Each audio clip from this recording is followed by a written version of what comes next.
ক্ষমতায় আসীন একটি রাজনৈতিক দলের নেতাকর্মীরা সেইটা জনগণকে অবহিত করবেন এবং জনগণের সাথে তারা সম্পৃক্ত থাকবেন।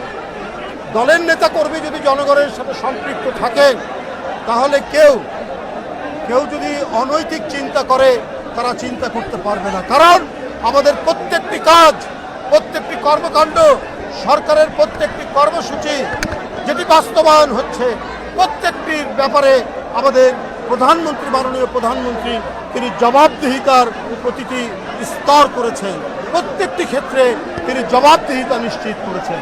সুতরাং জনস্বার্থের বাইরে আমরা বাংলাদেশ জাতীয়তাবাদী দল তারা কোনো কাজ করবে না এবং একটি জনপ্রিয় রাজনৈতিক দল হিসাবে আজকে জনগণের কাছে জনপ্রিয় কেন?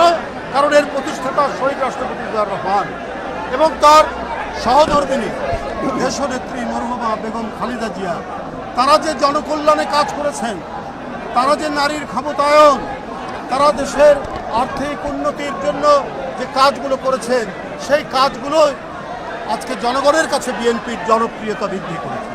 এখন তার সুযোগ্য পুত্র, জ্যেষ্ঠ পুত্র তারেক রহমান সেই ধারাবাহিক কাজ এবং তার নতুন কিছু কর্মসূচি যেটি জনগণের মাঝে অত্যন্ত জনপ্রিয়তা লাভ করেছে, সেগুলো তিনি বাস্তবায়ন করছেন।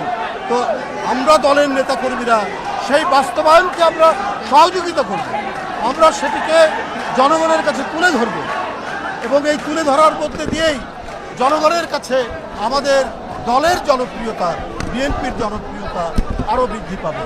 তাই নেতাকর্মীরা তাদেরকে সারা দেশে যারা হয়তো দু একজন থাকতে পারেন, বিভিন্ন অনৈতিক কর্মকাণ্ডে থাকতে পারেন, তাদেরকে বলবো যে 5ই আগস্টের পর থেকে দেখেছেন আমাদের চেয়ারম্যান কত শক্ত হাতে যারা দলের নাম ভাঙিয়ে নানা ধরনের অপকর্মে যুক্ত ছিলেন তাদের বিরুদ্ধে শক্ত পদক্ষেপ নিয়েছেন। সুতরাং কেউ অনৈতিক কাজ করবেন না, গঠনমূলক কাজে থাকবেন, দলকে শক্তিশালী করতে হবে এবং দলের নেতাকর্মীরা যাতে তারা জনগণের প্রতিনিধি হিসাবে কাজ করতে পারে সেই চেষ্টাই তারা করবেন। আমি আর বক্তব্য দীর্ঘায়িত করব না। দল থেকে স্থানীয় পর্যায়ে আমাদের দলের নেতৃবৃন্দ যারা আছেন, ইউনিয়নের নেতা, উপজেলার নেতা বা থানার নেতা বা জেলার নেতারা, তারা সব কিছু যাচাই বাছাই করে ইউপি নির্বাচনে যিনি যোগ্য প্রার্থী তাকে সমর্থন দেবেন। কারণ দলীয় প্রতীকে এখন তার নির্বাচন হবে না, তারা সমর্থন দেবেন দলের নেতাকর্মী এবং আমাদের যারা সমর্থক আছেন তাকেই তারা সমর্থন করবেন।